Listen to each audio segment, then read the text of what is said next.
High বন্ধুরা, আমি শরীফ আলম। আজকের ভিডিওতে আপনাকে দেখাবো আপনারা কিভাবে উইন্ডোজ 10 এর পাসওয়ার্ড রিমুভ করতে পারেন।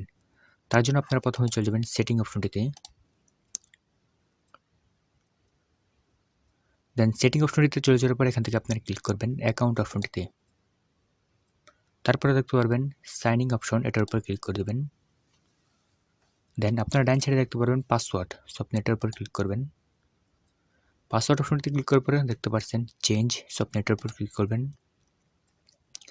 চেঞ্জ অপশনটিতে ক্লিক করার পরে দেখতে পাচ্ছেন কারেন্ট পাসওয়ার্ড, এখানে আপনারা বর্তমান পাসওয়ার্ডটি বসিয়ে দিবেন। সো আমি আমার পাসওয়ার্ডটি বসিয়ে দিচ্ছি। পাসওয়ার্ডটি বসানো শেষ হয়ে গেলে এখান থেকে আপনার নেক্সট বাটনটিতে ক্লিক করে দেবেন। নেক্সট বাটনটিতে ক্লিক করার পরে আপনারা চাইলে নতুন পাসওয়ার্ডও সেট করতে পারেন, এবং আপনারা যদি চান পাসওয়ার্ড রিমুভ করবেন তাহলে এখানে আপনারা লিখে দেবেন নো পাসওয়ার্ড। নো পাসওয়ার্ড, দেন তারপর এখান থেকে নেক্সট এবং ফিনিশ। সো দেখতে পাচ্ছেন এখানে কিন্তু আমাদের এখন পাসওয়ার্ডটি নেই, এখানে দেখতে পাচ্ছেন পাসওয়ার্ড অ্যাড করতে বলতেছে। সো এখন আমি আপনার ল্যাপটপটি শাটডাউন করে দেবো, দেন তারপর আবার ওপেন করবো, দেখবো পাসওয়ার্ডটি চাই কিনা। সো এখান থেকে আমি শাটডাউন করে দিচ্ছি। সো দেখতে পাচ্ছেন আমার ল্যাপটপটি কিন্তু এখন অন করে দিয়েছি। এখন দেখবো ল্যাপটপটিতে পাসওয়ার্ড চাই কিনা। সো দেখতে পাচ্ছেন ওয়েলকাম।